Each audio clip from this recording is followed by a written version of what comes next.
ये आप देखिए, ये यहाँ पर घास काटने की मशीन आज भी लगी हुई है। जाट समाज इकट्ठा होकर उसका बदला जरूर लेगा। ये बहुत पुरानी हवेली है और इसी हवेली में सत्यपाल मलिक जी का जन्म हुआ था। उनकी जबान का ताला लगा हुआ है ना बीजेपी का, इसलिए नहीं बोल सकते वे। आज सतपाल मलिक चली गए, लेकिन छाती पाड़ के नहीं दिखा सकता, मेरे दिल को बहुत बड़ी तकलीफ है। वो हमेशा सच्चाई के साथ खड़े रहे। आप देख लो, 2 कमरे के मकान में रहे वो हमेशा। 4-5 जोड़ी उनके पास कुर्ते पजामे थे। ये नहीं पता था जिस पार्टी के साथ है वही पार्टी धोखा देगी। नमस्कार, स्वागत है आप सभी का हिंदुस्तान 24 पर और मैं आप सबके साथ विपिन चौधरी। 5 राज्यों के राज्यपाल रहे सत्यपाल मलिक जी का स्वर्गवास हो गया है और इस समय हम उनके गांव हिसावदा में मौजूद हैं और तस्वीरों में आप देख सकते हैं कि ये सामने उनकी हवेली है। जैसा कि हमें पता चला है कि इसी हवेली में सत्यपाल मलिक जी का जन्म हुआ था। लोगों को ये उम्मीद थी कि जिस तरीके से सत्यपाल मलिक देश के बहुत बड़े नेता थे, किसानों की एक बड़ी मजबूत आवाज़ भी थे और अलग अलग प्रदेशों के वो गवर्नर भी रहे, तो उन्हें राजकीय सम्मान दिया जाएगा, लेकिन राजकीय सम्मान उन्हें मिला नहीं। तो गांव के लोग क्या सोचते हैं और उनके परिवार के लोग क्या सोचते हैं, पहले थोड़ा सा मैं आपको इस हवेली को दिखाना चाहूँगा। ये बहुत पुरानी हवेली है। जैसा कि हमें पता चला है कि ये 300-400 साल पुरानी हवेली है। ये आप छोटी छोटी ईंटें भी देख सकते हैं। ये सत्यपाल मलिक जी की हवेली है और यहाँ पर उनका परिवार रहता है। सत्यपाल मलिक जी का बचपन कैसा रहा और सत्यपाल मलिक जी कब ये गांव छोड़कर दिल्ली चले गए, किस प्रकार का उनका व्यवहार गांव वालों के साथ रहा, क्योंकि वो बहुत बड़े पद पर पहुंच गए थे। और ये तस्वीरों में आप देख सकते हैं। अंदर से थोड़ा सा इस हवेली को मैं आपको दिखाना चाहूँगा। ये आप देख सकते हैं, बहुत पुरानी हवेली है और चूँकि सत्यपाल मलिक जी किसान थे, किसान परिवार से थे, तो ये भी आप दिखा दीजिए। ये आप देखिए, ये यहाँ पर घास काटने की मशीन आज भी लगी हुई है और थोड़ा सा अंदर से भी मैं आपको दिखाऊंगा। ये हवेली की थोड़ी सी तस्वीरें आप अंदर से दिखा दीजिए। ये आप देखिए, ये बहुत पुरानी हवेली है और इसी हवेली में सत्यपाल मलिक जी का जन्म हुआ था। ये आप देखिए, जैसा कि हमें पता चला है कि 300-400 साल पुरानी ये हवेली है। अब यहाँ पर उनके परिवार के कुछ लोग बैठे हुए हैं, थोड़ा सा इनसे बातचीत कर लेते हैं। सत्यपाल मलिक जी के बारे में इन्हें क्या पता है, कब वो यहाँ से गए? शुरुआत सर हम आपसे करेंगे। क्या नाम है आपका? शोबीर मलिक। अच्छा मलिक साहब, सत्यपाल मलिक जी क्या यहाँ इस हवेली में रहे? जैसा कि हमें पता चला है कि उनका जन्म यहीं इसी हवेली में हुआ। जी इसी हवेली में हुआ जी। इसी हवेली में रहने के बाद में फिर वे इलाहाबाद चले गए थे। इलाहाबाद में उनके पिताजी नौकरी करते थे। वहां से फिर आगे उनके बाप की डेथ हो गई थी। डेथ होने के बाद में फिर यहीं आ गए। यहीं आके पढ़े बढ़े। इंटरमीडिएट ढिकोली से किया, मिडिल तक सराय में पढ़े, टोन में। इंटर करने के बाद फिर वहाँ मेरठ कॉलेज में चले गए। मेरठ कॉलेज में जाते तो छात्र संघ के प्रेसिडेंट बन गए और सन 74 में चौध चरण सिंह ने उनको बागडोर संभाल दी कि तुम चुनाव लड़ो बागपत सीट से। अच्छा। और उन्होंने मजबूती के चुनाव लड़ा और विजय प्राप्त करी। आप भी उनके परिवार से ही हैं? मैं उनका छोटा भाई हूँ, चाचा का लड़का। अच्छा। तो आपने भी बचपन में उन्हें देखा? मैं तो उनके सब चीज में साथ रहा। अच्छा। मैंने तो उनका चुनाव लड़ाने में भी सहभागिता निभाई, पढ़ाई लिखाई में भी साथ दिया। दिनमान पत्रिका पढ़ते थे, मैं भी वह पत्रिका उनके बाद में मैं पढ़ता था। सारी चीज मन नहीं करी। उनकी माता जी की देखभाल भी हमें करते थे। कैसा व्यवहार था सत्यपाल मलिक जी का? इतना नरम आदमी था जी, बहुत मधुर व्यवहार के आदमी थे। कटु तो कुछ कहे ही नहीं कि किसी को कुछ गुस्सा आ जा। इतने नरम स्वभाव के थे, बहुत किसी को नूनी कहा क्या बात है। ईमानदार थे। ईमानदार, ईमानदारी में भी एक कोई तो कहे 100%, वे 1000% ईमानदार थे। घोटालों को तो उनके अंदर वो भी था। उन्होंने कहते हैं कीचड़ होता है घोटाला। अच्छा। कहते हैं जी मुझे तो गंदगी पसंद नहीं, मुझे तो ईमानदारी टुकड़ा चाहिए। किसान का बेटा हूँ, किसान का बेटा रहूंगा। इसके पीछे आप वजह क्या मानते हैं, क्यों उन्हें राजकीय सम्मान नहीं मिला? क्या उनकी ईमानदारी और जिस तरीके से वो बेबाक होकर सरकार के खिलाफ बोलते थे, प्रधानमंत्री के खिलाफ बोलते थे, तो क्या ये वजह रही? यही वजह रही, यही वजह रही कि उन्होंने जो है, जो प्राइम मिनिस्टर के कहने से वे रिश्वत ले लेते और वे आज ईडी में फंसे हुए होते, तो उनके पीछे जाई थी। उन्होंने कहा थी खुल्ला मेरा 4 जोड़ी कुर्ते पजामे ले गया था, ना मेरा कोई बैंक बैलेंस है, ना मेरा कहीं कुछ है, इसलिए उन्हें राज्य के सम्मान नहीं मिला। उन्हें सपा कह दीजिए मैं किसान का बेटा हूँ, किसान के साथ ही रहूंगा। कल अंतिम संस्कार में आप भी थे? आज का अंतिम संस्कार में वहीं गया था और वहां से शाम तक करके आया हूँ, अपने हाथों से करके आया हूँ। तो लोग क्या बोल रहे थे वहां पे? सभी बात यही बोल रहे थे, कोई जेंट्स जाओ, चाहे लेडीज जाओ, चाहे समाजवादी का जाओ, चाहे कोई कांग्रेस का जाओ, चाहे कोई बसपा का जाओ, सबने यही बोला कि ये बहुत गलत हुआ, बीजेपी के अंदर नफरत की भाषा है ये। सबने यही कहा जी। तो सत्यपाल मलिक जी तो जाट समाज के, अगर मैं कहूँ तो बहुत बड़े नेता थे जी। पूरे भारत में उनका नाम था, किसानों के लिए भी वो बोलते थे। तो जिस तरीके से मतलब ये घटना घटी है, तो जाट समाज के मन में क्या है? जाट समाज इकट्ठा होकर उसका बदला जरूर लेगा। इसके राज्य के सम्मान ना मिलने से इसका बदला जरूर देगा। वही उसके पास में और तो कुछ चीज है नहीं, वोट है, वोट की चोट देगा। अच्छा, भाजपा के बारे में सत्यपाल मलिक जी आपको क्या बताते थे? क्या कभी आपकी इस विषय पर भी कभी बात हुई? ना जी, इस विषय पर नहीं हुई हमारी बात। हमारे तो कहते हैं भैया तुम अपना खेती करते रहो, तुम अपना काम करते रहो, बच्चे अपना पढ़ लिख रहे हैं तुम्हारे, जैसा कुछ होगा तुम्हारे भाग में जब हो जाएगा। गांव में आ जाते थे सत्यपाल मलिक जी? जी हाँ, हर फंक्शन में आते थे हमारे, और जब भी हम बुलाते थे, हमें जब उनका तबीयत करता हमें बुला लेते थे। अक्सर दादा देवता भाई जोत बालने के नहीं आते थे, तो मैं ही जोत लेकर जाता था, क्योंकि घर परिवार का ही तो आदमी लेकर जाता है, और सारा गांव सम्मान करता था। तो लगभग कितना समय सत्यपाल मलिक जी को यहाँ से गए हुए हो गया होगा? उनका तो सही मायने में देखा जाए तो वे तो रिटायरमेंट के बाद में भी गांव में आए, गांव में आकर गांव की दावत करी उन्होंने फर्स्ट क्लास ढंग से, जो करनी चाहिए थी। राज्य के सम्मान के साथ आए, और गांव ने भी उनका इतने बड़े सम्मान से राज्य के सम्मान किया, और सब कुछ हमारा गांव तो सब एक है, किसी ने कोई नफरत की भाषा नहीं कही। तो जमीन वगैरह उनकी कुछ बची हुई है यहाँ पर या? नहीं जी, यहाँ पर जमीन नहीं है, खेती करने की जमीन नहीं है, केवल उनका जो हिस्से में घर है वो, तो हम सारा परिवार इकट्ठा ही रहता है, तो बस यो तो है उनका जी घर। मतलब बड़ी पीड़ा है आपको कि भाई उन्हें राजकीय सम्मान नहीं मिला? पीड़ा नहीं जी, बहुत ज्यादा पीड़ा है, बहुत दर्द है। मैं इससे ज्यादा और कुछ बयान नहीं कर सकता। मेरे दुखों का पहाड़ टूटा हुआ है इस बात का, उन्हें अंतिम संस्कार में भी राज के सम्मान नहीं मिला, एक तिरंगा तक नहीं दिया गया उन्हें। इसका बदला जाट समाज लेगा? इसका बदला जाट समाज लेगा, आने वाले कल में ही लेगा। आप बताओ, जिस तरीके से सत्यपाल मलिक जी की वजह से इस गांव की पूरे देश में पहचान हुई, और आप लोगों को भी उम्मीद होगी कि भाई सत्यपाल मलिक को राजकीय सम्मान दिया जाएगा, लेकिन वो सम्मान उन्हें मिल नहीं पाया, तो आपके मन में अब क्या चल रहा है? ये मेरे मन में नहीं, ये पूरे गांव समाज, पूरे जाट कम्युनिटी के मन में चल रहा है कि आखिर ऐसा क्या हुआ कि जो 5 स्टेट के गवर्नर रह चुके, राज्यसभा सांसद रह चुके, इतने बड़े पद पे रह चुके, उनको राज्य का सम्मान नहीं दिया गया। जबकि मुलायम सिंह जी थे, वो विपक्षी पार्टी से थे, वो भी, उनको राज्य का सम्मान मिला है। क्या वो राज्य के सम्मान के हकदार नहीं थे? क्या उन्होंने मोदी और के खिलाफ थोड़ा क्या बोला, पार्टी उनके अगेंस्ट होगी? मरने के बाद क्या होता है, जब इंसान इस दुनिया से चला गया उसके बाद तो उसका कुछ नहीं बचा ना। उसके बाद तो आपसी द्वेष खत्म हो जाना चाहिए था, लेकिन उन्होंने तब भी आपसी द्वेष रखा, पार्टी ने उनको राज्य के सम्मान नहीं दिया। पूरा जाट समाज इससे पूरा आक्रोशित है, सब जगह, गांव में देख लो, पूरे बागपत जिले में देख लो, आप यहाँ हरियाणा देख लो, राजस्थान देख लो, पंजाब देख लो, सब जगह ये आवाज उठ रही है कि उनको राज्य के सम्मान क्यों नहीं दिया गया।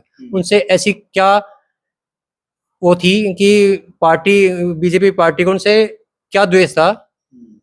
उन्होंने अडानी अंबानी के खिलाफ क्या बोला, बताइए? मतलब इसकी सजा उन्हें मिली कि भाई जो है उन्हें राज के सम्मान नहीं मिला। बिल्कुल जी, उनको वो सच बोलने की सजा मिली उनको, केवल वो हमेशा सच्चाई के साथ खड़े रहे। आप देख लो, 2 कमरे के मकान में रहे वो हमेशा, 4-5 जोड़ी उनके पास कुर्ते पजामे थे। यहाँ ईडी की रेड हो रही है, हमारे घर तक यहाँ पर आ रहे हैं, यहाँ पे इनकम टैक्स वाले, यहाँ पे आ रहे हैं हम, कमरा खोल के देखे, दिखाया मैंने, देखो जी ये कमरा खाली है, इसके अंदर एक टूटा हुआ संदूक है, इसको उठा के ले जाओ आप। क्या है हमारे पास? मतलब ईडी यहाँ तक रेड मार रही यहाँ तक है। रेड मारने आई है, बताइए अब। तो जब ईडी यहाँ तक रेड मार रही है, देखो आपको दिख रहा है यहाँ पे कुछ? अगर वे चाहते थे परिवार को, हम सब बहुत ऊपर होते, उन्होंने ये नहीं चाहा, उन्होंने परिवारवाद या ऐसा कुछ नहीं किया। उन्होंने कहा कि अपनी मेहनत से ऊपर उठो, ईमानदारी से जीवन ईमानदारी जी, से ऊपर उठो। ईमानदारी से उनका जीवन भरा रहा। बिल्कुल ईमानदारी भरा जीवन रहा उनका। आप बताइए, अब वे 2200 करोड़ रुपए बताइए ना, कहाँ है 2200 करोड़ रुपए? वो 2200 करोड़ रुपए का जवाब दे। अब एक बताइए आप, वे हॉस्पिटल के अंदर हैं और वहां तक भी उनको सीबीआई समन भेज रही है। ऐसा कहीं होता है? मतलब खूब उत्पीड़न उनका किया गया। बहुत ज्यादा उत्पीड़न हम सब देख रहे हैं। मैंने क्या, पूरा हमारी जाट कम्युनिटी देख रही है कि जाट कम्युनिटी के साथ ऐसा क्या है। अब आप धनखड़ जी को देख लो, वे उपराष्ट्रपति थे, उनको भी जाट होने का खमियाजा भुगतना पड़ा। अब देख, बीजेपी में जाटों को वो नहीं है, जो भी जाट बीजेपी के अंदर जा रहा, आप देख लो उसको डाउनफॉल होके आ रहा वहां से, किसी ना किसी रूप से उसको बाहर निकाल देते हैं बाद में। वो उनको जाट का वोट बैंक तो चाहिए। सत्यपाल मलिक जी तो नहीं रहे, आपके परिवार के आदमी थे, तो मतलब क्या आप सोच रहे हैं, मतलब कैसा आपको लग रहा है? उन्होंने सच बोला तो उनके साथ ऐसा किया गया। अगर वो झूठ बोलते तो उनका सम्मान भी होता, सब चीज होता, पर वो सच के साथ उन्होंने हमेशा लड़ाई लड़ी है, छोटे से लगा के बड़े तक। आज इस पद पे गए, सच के साथ गए। वो स्कूल हो, कॉलेज हो, संसद हो, विधानसभा हो, कहीं भी हो, रैली हो, कहीं भी हो, जो भी बोला छाती ठोक के बोला। जिसके साथ खड़े हैं, जिस पार्टी के साथ खड़े हैं, खुल के खड़े हैं। पर ये नहीं पता था जिस पार्टी के साथ है वही पार्टी धोखा देगी। किसान आंदोलन में भी उन्होंने भाजपा में रहते हुए सबसे ज्यादा सहयोग करा, सबसे आगे गए, सबकी बात सुनी और अपनी कही, सब चीज बोले। यही तो नतीजा है सही बोलने का। तो अब आप लोगों के मन में क्या है? हमारे मन में तो बहुत चीज है, बहुत चीज है जो आने वाले टाइम में पता लगेगा। बोलकर कोई फायदा नहीं, उन्होंने बोली थी, देख लो क्या हुआ। बहुत टाइम है, देखो सबको पता है, लाखों आदमी था कल वहां, हर स्टेट का आदमी था, हर जिले का आदमी था, हर तरह का आदमी था। सबको दुख है। आप बताओ, आपसे भी कभी सत्यपाल मलिक जी की बात होती थी या नहीं? नहीं, बात तो होती रहती थी, बात में तो कोई ऐसी दिक्कत नहीं थी सतपाल से, बात तो होती रहती थी। भाजपा के बारे में क्या बताते थे आपको? भाजपा के बारे में तो उन्होंने कभी ऐसा कोई राजनीति के बारे में ज्यादा हमसे कहा नहीं, लेकिन इतना जरूर था, जिक्र जरूर एक बार आया था, तो वो प्रधानमंत्री से कोई बात हुई उनकी, कोई भी बात हुई जिसके पीछे उन्हें इतना बड़ा खामियाजा भुगतना पड़ा, अन्यथा ऐसा नहीं होता। किसानों के बारे में आवाज उठा देना उनके लिए बहुत बड़ा घातक हुआ। किसानों की कोई जाति नहीं होती, किसान खेती करने वाले सभी हैं, इसमें सभी बिरादरी हैं, अकेले जाट नहीं है। और जाटों को सजा मिले, इसमें सभी हैं। हमारी बिरादरी पहले से धरती को यही जाट हुआ, गुजर हुआ या राजपूत हुआ, पहले से खेती करती है। तो खेती करने वालों को इतनी बड़ी सजा देना और जरा सा पक्ष ले रहा उनको, किसान के एमएसटी ये करो भैया, थोड़ा सा ऐसा कर दो मोदी जी ऐसा कि अच्छा। तो ये बताइए कि उसने इतना बड़ा कौन सा पाप किया था जो उसको सम्मान नहीं दिया गया? राजकीय सम्मान क्यों नहीं दिया गया? इतना बड़ा पाप नहीं किया था, ऐसा नहीं करना चाहिए था, बहुत बुरा किया हमारे हिसाब से। सत्यपाल मलिक जी आपसे छोटे थे या बड़े?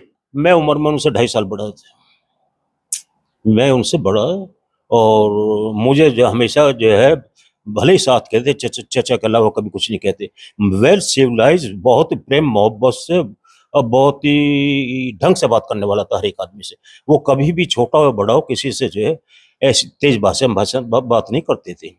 आज आपको कैसा लग रहा है? सत्यपाल मलिक जी तो चले गए। आज सतपाल मलिक चली गए, लेकिन छाती पाड़ के नहीं दिखा सकता, मेरे दिल को बहुत बड़ी तकलीफ है। मैं अपना छाती पाड़ के नहीं दिखा सकता, लेकिन मेरे दिल को बहुत बड़ी तकलीफ है। क्यों? वो मेरी बात को मानते थे।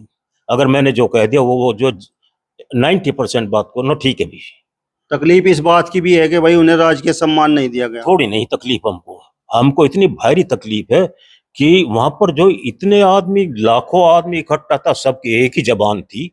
हम वहां गए तो अंत्येष्टि, सबकी एक ही जबान थी कि आखिर ऐसा कौन सा वो हो गया, किसानों ने इतना बड़ा कौन सा गुनाह कर दिया, अगर क्या वो हो गया कि जो इतना बड़ा वो किया। और देखिए भारतीय जनता पार्टी, आप जरा सोचिए कि कहाँ ये सागवान और तुम्हारे क्या नाम जितने वो हरिंदर मलिक भी और सारे सारे जितने नेता थे, अब इनको सबको लगाव था उससे, तो तभी तो गए उसकी अंत्येष्टि में शामिल हुए, तो और सभी गए और वो कई घंटे तक वहां रहे।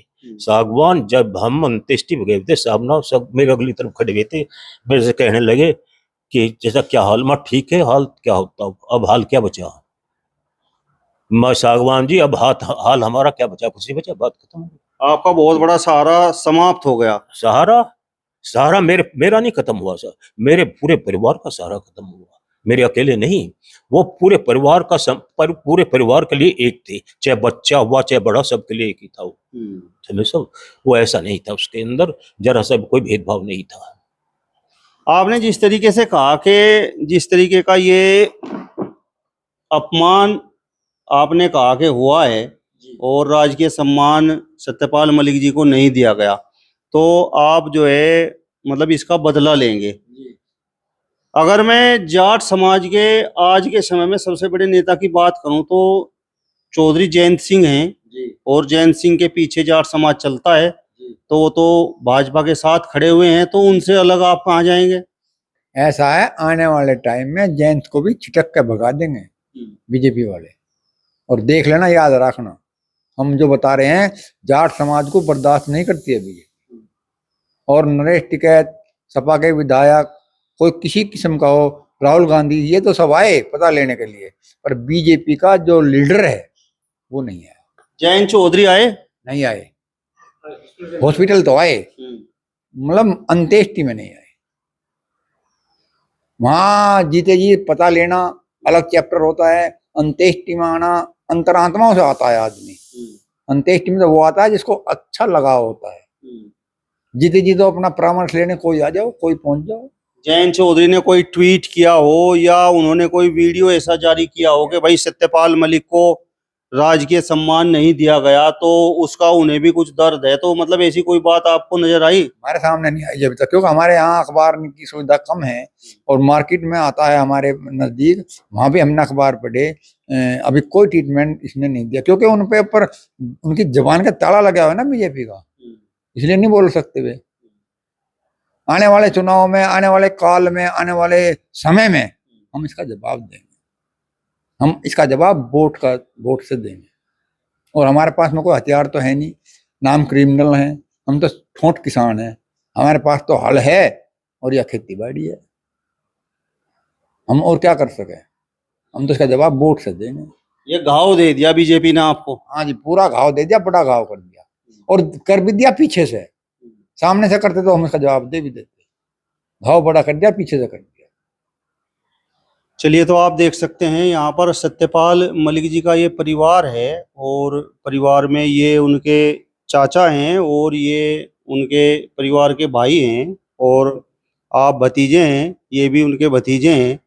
अच्छा, मैं थोड़ा सा आपसे ये जानना चाह रहा था कि मतलब कुल मिलाकर परिवार में आपके कितने लोग हैं? हमारे परिवार में होंगे जी कम से कम 500 लोग, मतलब सारी बेल्ट जो है मलिकों की, तो पूरा गांव ही मलिकों का है, लेकिन जो हमारा परिवार है वो 500 लोगों का है। तो सत्यपाल मलिक जी के पिताजी और आपके जो पिताजी थे वो भाई भाई थे? चाचा ताऊ का थे, दादाजी उनके और हमारे अलग अलग थे, मतलब वे दादा के थे, हम एक दादा। चलिए, तो फिलहाल इस वीडियो में बस इतना ही। अगली वीडियो में फिर आपसे मुलाकात होगी, तब तक बने रहिए हिंदुस्तान 24 के साथ। नमस्कार।